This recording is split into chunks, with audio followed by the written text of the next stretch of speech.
Greetings to those who are connected with my channel and greetings to those who are using infotaxquire.com for years and years for their business needs.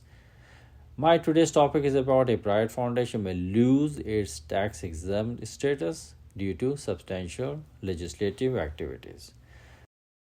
This is Nashimar, the CEO of infotaxquire.com. We are a team of CPAs and EAs. I request attorneys, tax preparers, taxpayers, entrepreneurs, students, economists, and the most important, politicians who create laws to subscribe to my channel to receive the most up-to-date and accurate tax information to enhance their knowledge. A private foundation could lose its tax exempt status under Section 501c3 if a significant portion of its activities involve trying to influence legislation, which is often referred to as lobbying. Again, a private foundation could lose its tax exempt status under Section 501c3 if a significant portion of its activities involve trying to influence legislation, which is often referred to as lobbying. Lobbying activities conducted by private foundations are governed by strict regulations. Lobbying by a private foundation will result in an excise tax that is so substantial that it effectively prohibits such activities. This tax is designed to discourage private foundations from influencing legislation and ensure that they remain focused on their charitable purposes. Legislation includes action by Congress, any state legislature, any local council, or similar government bodies with respect to act, bills, resolutions, or similar items, or by the public in referendum, ballots, initiative, constitutional amendments, or similar procedures. Now I am going to describe what is lobbying and what is included in lobbying.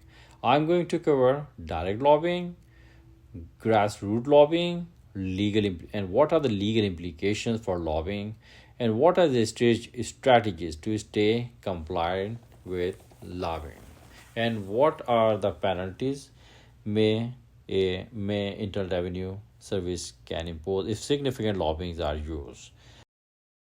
I'm going to start with what is direct lobbying. To influence a specific legislation, it involves directly communication with legislators or government officials.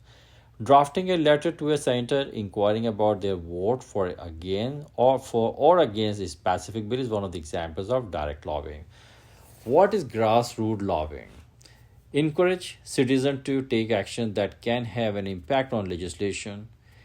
A campaign that encourages people to contact their representatives about a specific legislative matter is one of the examples of grassroots lobbying. Lobbying is restricted to non-profit 501c3 status. Their tax exempt status can be jeopardized by excessive lobbying, and foundation needs to ensure compliance with Internal Revenue Service regulation by tracking and reporting their lobbying activity with great care is one of the examples of legal implications. Now we are going to discuss, I'm going to describe what are the strategies to stay compliant with lobbying. Adopt policy that define the extent of allowable lobbying activities. Number 2, educate staff and volunteers about the rules and limitations regarding lobbying. Number 3, to ensure activities do not exceed permissible limits, monitor them regularly. Foundations can maintain their tax exempt status while engaging in advocacy by following these guidelines. Number 1, time devoted to lobbying activities considered by both compensated employees and volunteer workers. This may allocate by the foundation for lobbying activities. Number 3, the foundation's activities are characterized by the type and extent of lobbying efforts it undertakes. Number 4, it's important to evaluate this because private foundations are generally prohibited from engaging in substantial lobbying activities to maintain their tax exempt status. Now, I'm going to share what penalties may be imposed by the Internal Revenue Service if excessive lobbying is used. If a foundation conducts excessive lobbying in any tax year, it can lose its tax exempt status and have all of its income subject to tax as per the substantial part test. An excise tax of 5% of lobbying expenditure for the year in which it ceases to qualify for exemption must be paid by the foundation. So, 5% tax excise tax may be imposed on the foundation, 5% now may be imposed on the manager who purposefully did it. In addition to the potential to the potential loss of tax exempt status for private foundation, if its lobbying activities are substantial, the Internal Revenue Service can impose personal liabilities on the foundation's managers. Specifically, a tax equal to 5% of the lobbying expenditure for the year may be imposed on managers who knowingly consent to this expenditure, recognize the risk it poses to the foundation's tax exempt status.